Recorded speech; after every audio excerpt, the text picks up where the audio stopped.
Hey guys, it's Shannon. Today I'm going to show you how to make a really easy fall banner. So let's get started. So let's take a look at the supplies you'll need for this project. The main thing are these burlap leaves. I got these from the Dollar Tree. And this one comes with a pack of 5. So if you want a bigger banner, grab a couple packs of these. The banner we'll be making today, you'll just need 1. You'll also need some jute or some string or some twine. You'll need a pair of scissors. I'm going to be using tweezers. I'll show you some other options that you can use for this as well. And also a stencil. I'll be using a stencil today. Some chalk paint, a foam paintbrush, and then these are a couple other options. If you don't want to do the stencil, you can use a paint or a painter's marker or a Sharpie for this as well. So for this banner, we're going to be using 4 of the leaves. If you want your banner to say something else, of course you'll need a leaf for each letter. And these leaves come with a wire on them, which is kind of neat. You can use this for some other cool projects. But we're actually going to be removing that wire for this project. So you just pull, it's just glued on, so you just pull the wire off. So let me talk a little bit about the stencil here. If you do not have a Cricut or a silhouette machine, you can actually find this stencil in my Etsy shop, which I will link down in the description box below, but you can check out crossmyheart.com, and I will have these available if you want to make this exact same banner. If you do have a silhouette machine or a Cricut, this is just a contact paper stencil using this is Magic Cover brand contact paper from Walmart. It's about $2 for a roll. I also have a full tutorial on how to create contact paper stencils, which I will link up in the iCards if you'd like to see that. But to just explain this a little bit, I just used the font, the Skinny, which is also the Ray Dunn inspired font. And they are 2.5 inches tall by 1.5 inches wide. So if you'd like to create your own, there's some details for that. Once your stencil is cut and weeded, you just want to cut out each letter. And actually, whenever you order off my website, they will come cut for you. So they will actually come looking just like this, completely ready to go for you. Now, if you don't want to do that, or you don't have a machine, you can actually also just use a Sharpie or a paint pen and draw the letters onto the burlap without using paint. And this is also kind of a cool other option. So once you have your stencil completely ready to go, all you have to do is peel it off. So you're going to peel the top contact paper away from the paper backing. Like this. There's no top carrier sheet. Very easy to apply, and then you'll just center this onto your leaf. So once your stencil is centered onto the leaf, you just want to press down your stencil, kind of take your finger around the edges, make sure it's nice and taut and tight against the burlap so that you don't have too many paint bleeds with your paint. And then I'm going to be using this chalk paint by Waverly in the color white. Of course, you can use acrylic paint or fabric paint in any color you'd like as well. The best way to do this is to just dip your paintbrush into your paint, kind of wipe quite a bit of it off. You kind of want to do more of a dry brush technique. And then I'm going to be using the back, that paper backing that came off the stencil, to use as a blotter sheet and get a lot of that paint off. And then you just dab up and down onto your stencil, so that way you don't get paint bleeds and paint doesn't go up underneath your stencil whenever you go up and down like this. And while that is drying, I'm going to go ahead and add the rest of the stencils to the other 3 leaves.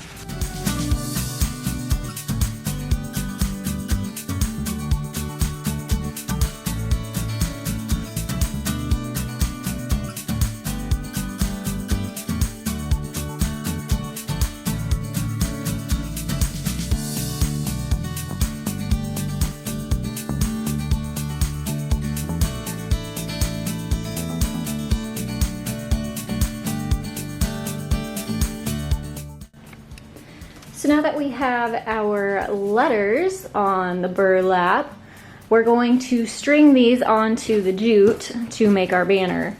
And here's where I am going to be using this little tweezer tool. I thought it'd be nice to kind of stick into the little holes of the burlap and kind of stretch the holes out to make room for the jute to feed through.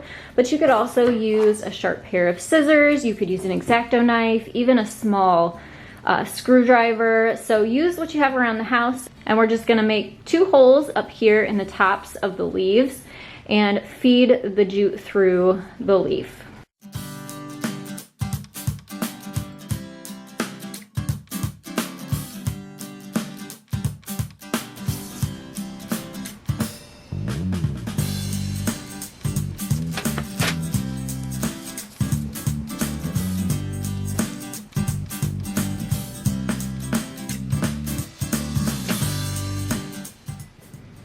All right, so here's what I did. I laid the first leaf on top of a new leaf, and I used that as a template. That way I could poke a hole through the first leaf into the second leaf, and then my holes on all of the leaves will be in the same place. So I'm gonna go ahead and poke holes through all of this before I feed them through the twine.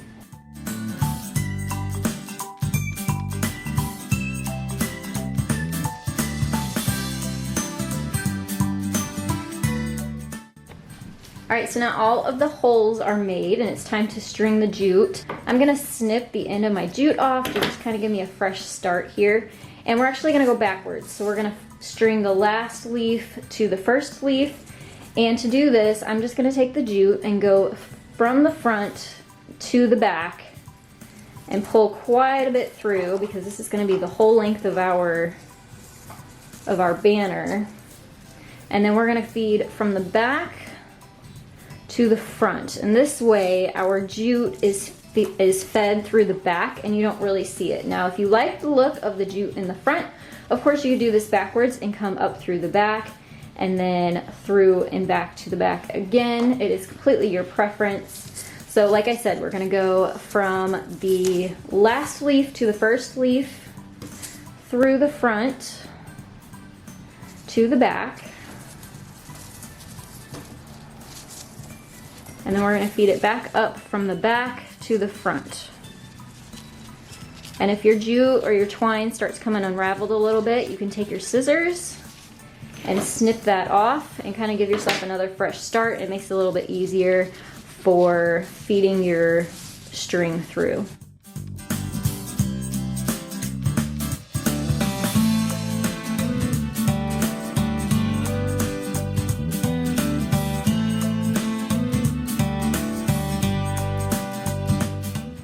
And here is the banner completely finished and ready to go. If you'd like, you can add some plain leaves to the ends here and make it a little longer. You can also space out your leaves more if you need more room, and you can push them closer together if you have a smaller space. Here is a look at the finished banner. If you had a chance to recreate this project, let me know in the comments below. What would you have your banner say? Maybe you'll inspire me.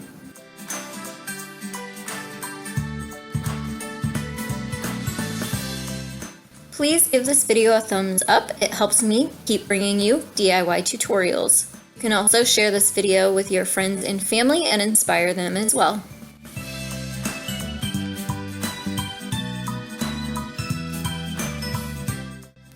Don't forget to hit that subscribe button so you can follow along on my journey of DIY projects. You can also hit the bell so that you get notified when my videos do go live.